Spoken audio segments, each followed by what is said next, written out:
High, পূর্বের ভিডিওতে আমরা দেখেছি কিভাবে একটা লিস্ট কপি করে আরেকটা লিস্টের মধ্যে নেওয়া যায়। সেই ক্ষেত্রে আমরা দুই ধরনের কপি দেখেছি, একটা হচ্ছে শ্যালো কপি আর একটা ডিপ কপি। এই ভিডিওতে আমরা দেখব একটা লিস্ট কিভাবে রিভার্স করা যায়, রিভার্স উল্টে দেওয়া যায় বা সর্টিং করা যায়, এটা একটু আমরা দেখি। তো আমরা একটা লিস্ট ক্রিয়েট করি, মাই লিস্ট।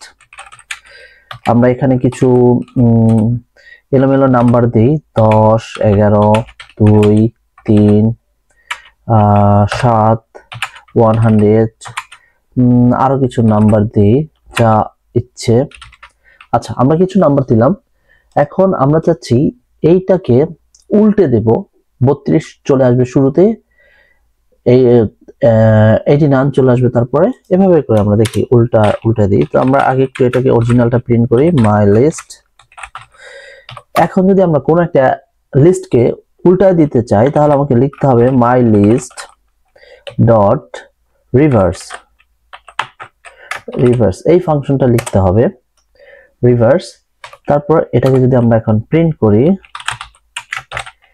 মাই লিস্ট, তাহলে কি হবে, আমাদের প্রথমে প্রিন্ট করবে এটা অরিজিনালটা, তারপর উল্টো করা লিস্টটাকে প্রিন্ট করবে। আমরা দেখি আসলে কি ওটা হচ্ছে কিনা। এক্সিকিউট করি। হ্যাঁ, আমাদের প্রথমে অরিজিনালটা দেখাচ্ছে, তারপর উল্টা দিছে, 10 নিয়ে আসছে শেষে, 32 নিয়ে আসছে শুরুতে। আমরা কি করি, উল্টাতে পারি।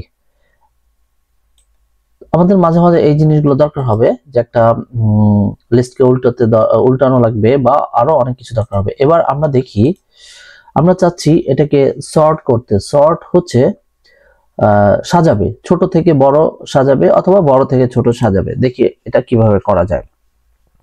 তো আমরা কি করলাম, আগে অরিজিনালটা প্রিন্ট করে রাখি, প্রিন্ট মাই লিস্ট।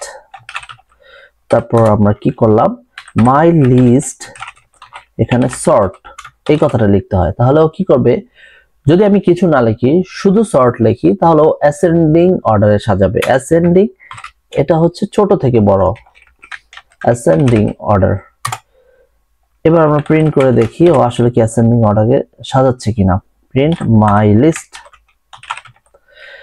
এখন যদি আমরা এটাকে এক্সিকিউট করি, আমরা অরিজিনালটা এলোমেলো দেখেছি, কিন্তু যখন আমরা সর্ট অ্যাপ্লাই করেছি 2, 3, 7, 10, 11 এভাবে ছোট থেকে বড়গুলা সাজাইছে। আগে ছোট, তারপর ছোট থেকে আস্তে আস্তে বড় দিকে গেছে। এটাকে যদি আমরা এরকম করি, লিখে দেই মাই লিস্ট ডট সর্ট, কিন্তু আমি ভিতরে লিখে দিলাম রিভার্স ট্রু। এই রিভার্স ট্রু যদি আমি দিয়ে দিই, এর মানে হচ্ছে ডিসেন্ডিং অর্ডার। ডিসেন্ডিং অর্ডার হচ্ছে বড় থেকে ছোট করে সাজাবে। দেখি আমরা প্রিন্ট করে ওটা কি দেখায় কিনা। প্রিন্ট মাই লিস্ট, তাহলে আমাকে প্রথমে দেখাবে এটা যেটা ছিল, একটু এখানে একটু ভুল হবে। কেন ভুল হবে, যেহেতু আমি অলরেডি সর্ট করে ফেলেছি, একবার এক্সিকিউট করেছি, তার মানে এই অরিজিনাল ভ্যালুটা সর্ট আকারে আসবে, সাজানো আকারে আসবে। তো এইটা যদি আমি অরিজিনালটা অরিজিনাল রাখতে চাই, তাহলে কি করতে হবে, আমাকে এইটাকে কপি করে আমি উপরে দিয়ে দিলাম, যাতে আমার ইনিশিয়ালাইজেশনটা প্রথমে থাকে। তো এখন কি হবে, এইটা যা আছে প্রথমে প্রিন্ট করবে, তারপর সর্ট অ্যাপ্লাই হবে অ্যাসেন্ডিং অর্ডারে, ছোট থেকে বড় এটা প্রিন্ট করবে, তারপর বড় থেকে ছোট। দেখি ওটা করে কিনা। হ্যাঁ, আমাকে প্রথমে যেটা ছিল এখানে ওইটা দেখাচ্ছে, তারপরে ছোট থেকে বড়, তারপরে বড় থেকে ছোট। তো আমরা এখানে কি শিখলাম, আমরা শিখলাম কিভাবে একটা লিস্টকে সর্ট করা যায়। পাইথনে এগুলো খুবই সহজ, জাস্ট আমরা লিখে সর্ট লিখে ব্র্যাকেট দিলেই ও আমাকে সর্ট করে দিচ্ছে। এখন আরেকটা জিনিস একটু শিখবো এখানে। তো আমাদের ফাইনাল, এখানে ফাইনাল যে লিস্টটা আছে এটা আছে এইটা সর্টেডটা, কারণ এটা আমরা সর্বশেষ যে লাইনটা লিখছি ওইটাতে আমাদের লিস্টটা আপডেট হয়ে গেছে। আমরা এখানে দেখি একটু, প্রিন্ট মাই লিস্ট। আমরা যদি এখন এটাকে এক্সিকিউট করি, আমরা দেখবো হ্যাঁ এই লাস্টেরটা আমাদের আছে এই মুহূর্তে। তো আমরা চাচ্ছি এখন কোন একটা ভ্যালু কত নাম্বার ইন্ডেক্স আছে আমরা জানি না, আমরা এটা দেখি ওটা আসলে কত নম্বর ইন্ডেক্স আছে। ধরা গেল 11 কততে আছে আমি একটু দেখি। এটা যদি দেখতে চাই তাহলে কি লিখতে হয়, লিস্টের নাম লিখতে হবে মাই লিস্ট, এটা লিখে বলতে হবে আমাকে দেখাও ইন্ডেক্স অফ 11। তো আমাদের এখানে 11 আছে একটা, ওর ইন্ডেক্স কত ওইটা দেখাবে। তাহলে এটা দেখাতে আমরা এভাবে দেখাবে, কিন্তু এটাকে তো আমাকে প্রিন্ট করে দেখতে হবে। তো আমি প্রিন্ট দিয়ে দিলাম। দেখি 11 কততে আছে, আমরা একটু আগে গণি এখান থেকে 0 1 2 3। আমাদের আউটপুট দেওয়ার কথা 3, দেখি 3 দিচ্ছে কিনা। হ্যাঁ, আউটপুট 3 দিচ্ছে এখানে। এটা হচ্ছে কি, আমাদের অনেক সময় কোনো একটা এলিমেন্ট আমার লিস্টের মধ্যে আছে, কিন্তু সে কত নাম্বার ইন্ডেক্স আছে আমরা জানি না। এটা অনেক বড় লিস্ট হলে আমরা জানি না, গুনে গুনে যেতে হবে আমাদের শুরু থেকে। তার চেয়ে বরং আমি যদি লিখে দিই আমাকে খুঁজে বের করে দেবে। আরেকটা হচ্ছে এই লিস্টের মধ্যে কতগুলো 11 আছে, এই মুহূর্তে আছে একটা। আমি যদি এখানে একটু বাড়ায় দিই, আমরা শিখেছি কিভাবে বাড়ানো যায়। তো সেই বাড়ানোর ক্ষেত্রে আমরা কি করি, আমি একটু প্রথমে লিখে দেই।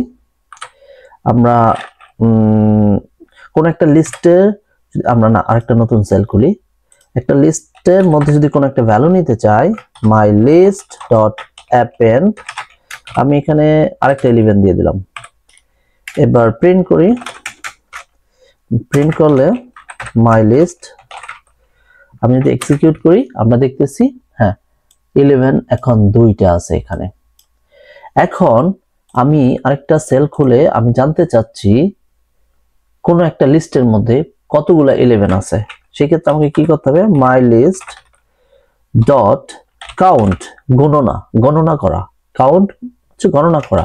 আমি বলে দিলাম 11 কয়টা আছে, ও আমাকে ওই ভ্যালুটা বলবে। এটা আমরা একটু প্রিন্ট করে দেখি আসলে কয়টা 11 আছে। এখানে আমরা দেখতে পাচ্ছি 2টা আছে, ও 2 দেওয়ার কথা। দেখি হ্যাঁ 2 দিচ্ছে, তার মানে আমাদের 2টা 11 আছে, 2 দিচ্ছে। এখন আমি যদি আবার দেখতে চাই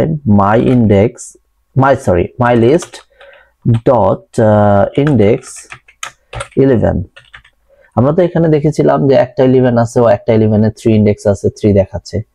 এখানে কি দেখায় আমরা একটু দেখি, কি দেখায় বা কেন দেখায়।